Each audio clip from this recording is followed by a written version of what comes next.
My name is Jean Campbell. I am the academic advisor at Chivac School, and I'm taking this course at this stage of obtaining my Type B at somewhat of a disadvantage, for I've already completed my internship and all the other coursework.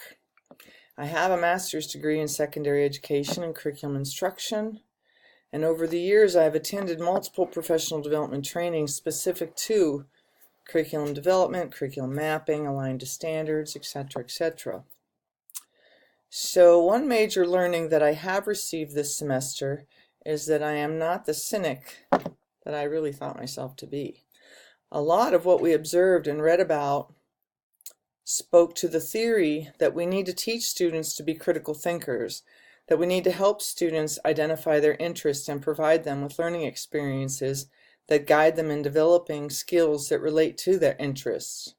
As educators, we need to facilitate the process of students evolving into their full potential, and we need to provide the tools to help them to see their futures. To do this, the education system needs to be overhauled. We as school leaders need to think outside the brick and mortar buildings with the standard 7-hour school day.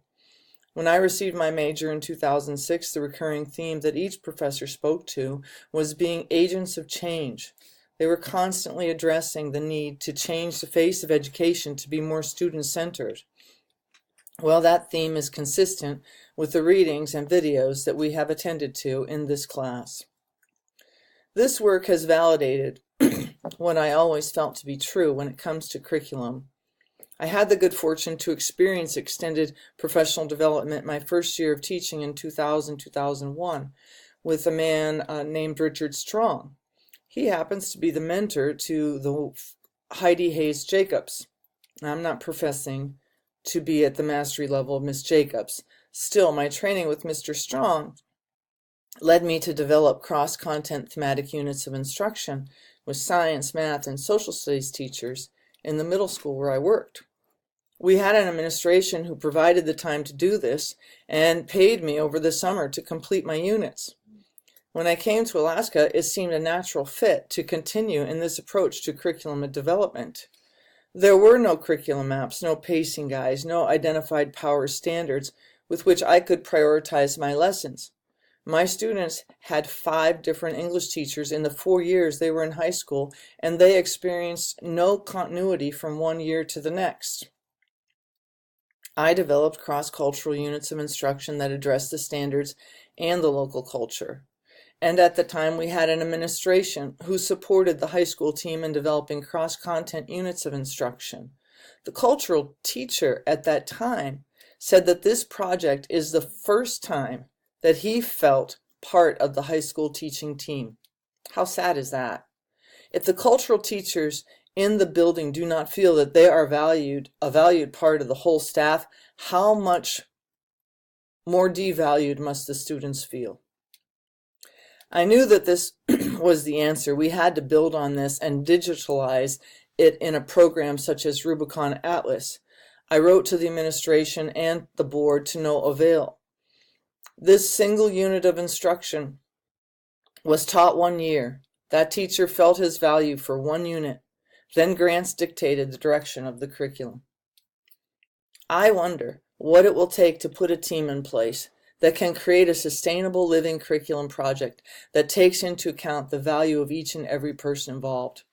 Over the years, I have been fortunate to be affiliated with great teams. My first administrator did not restrain me in the least. He encouraged me to explore whatever I felt would best address the needs of the students. He provided me with the professional development to create these thematic units of instruction, which led to my master's degree final project. Then he moved to another school.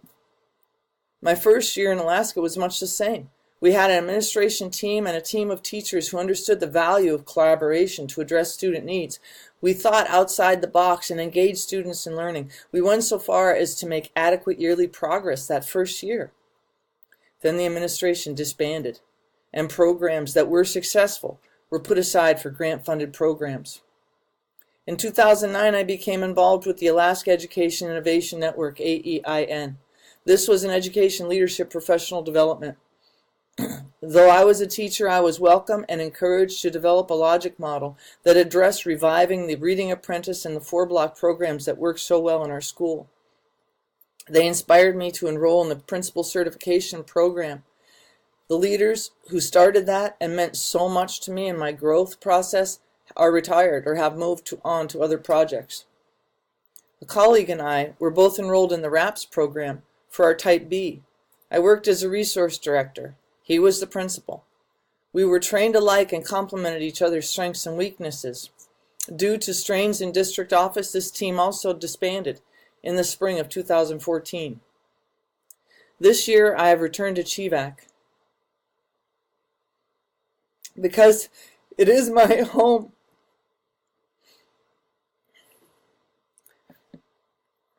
I am taking this last class to complete my Type B. I have a colleague in this program as well, and another colleague who is obtaining a counselor degree. My hope is that we can be the team, we can be the agents of change that CHEVAC students need and deserve. Thank you.